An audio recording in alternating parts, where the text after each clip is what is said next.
Okay. Tagila ko yung halipot ng mensahe para yung natanan. Unang natanan, inatang ko na akong respeto, anatang uuday na congressman, kung may pakpak kita.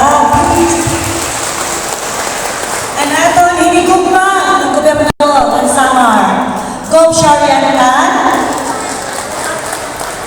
Vice Governor Arnold Tan, na natin presenting ng mga board members, ating umabot na natin board member, Elma De Jesus, board member Bimot Nacario,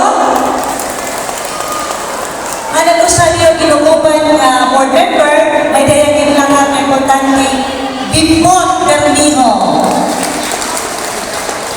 Again, inuutro ko, mahupay na aga, haiyong natanan. So kita, dako kaupay na itong kalipayan, isong nagiging ako na tatagamukaman. Maharap ka mo, diri kita higugmaon, gandiri komitigo, ang namumuno ang provincial sama, waray so nagiging ayuda na aton makakarawan. So palangpakan ta, ang mga namumuno ang provincial sama,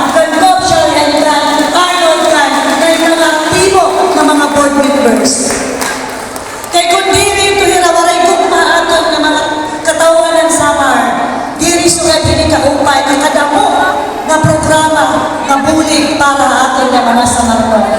Sanglit mga kabungkuhan ko ang Samar, ayaw kita sa limpa, ipadayon na ito na natin pagproblem ng pagkaurusan. Kaya gano'n pa ang mga programa na ginaalakapa ang namumuno ang provincial Samar. So, dito na ako magkinalaba, kinautunta, hindi na ayuda na iyon makakarawan, makabuling iyong natanan. Nasalit pa man, pag-ampulan kita, na may umabot pa. Kaya habang inupod-upod ko ang ira, na-feel ko nga nababati ko na ira, na nasalit, ikaw may Gov. Sharian, mamimilit pa kita't maagi, na makahatag pa kita, hindi mga ayuda, hanaton mga kabuntuan, bugos na Samar. So again, atong katanan, maupay na aga, nasalamat ang iyong panahon. So mabalik ka lang ha, pagpakilala iyo, kung kaya mo, hiyunan na tayo, kaadiyan na, kaila.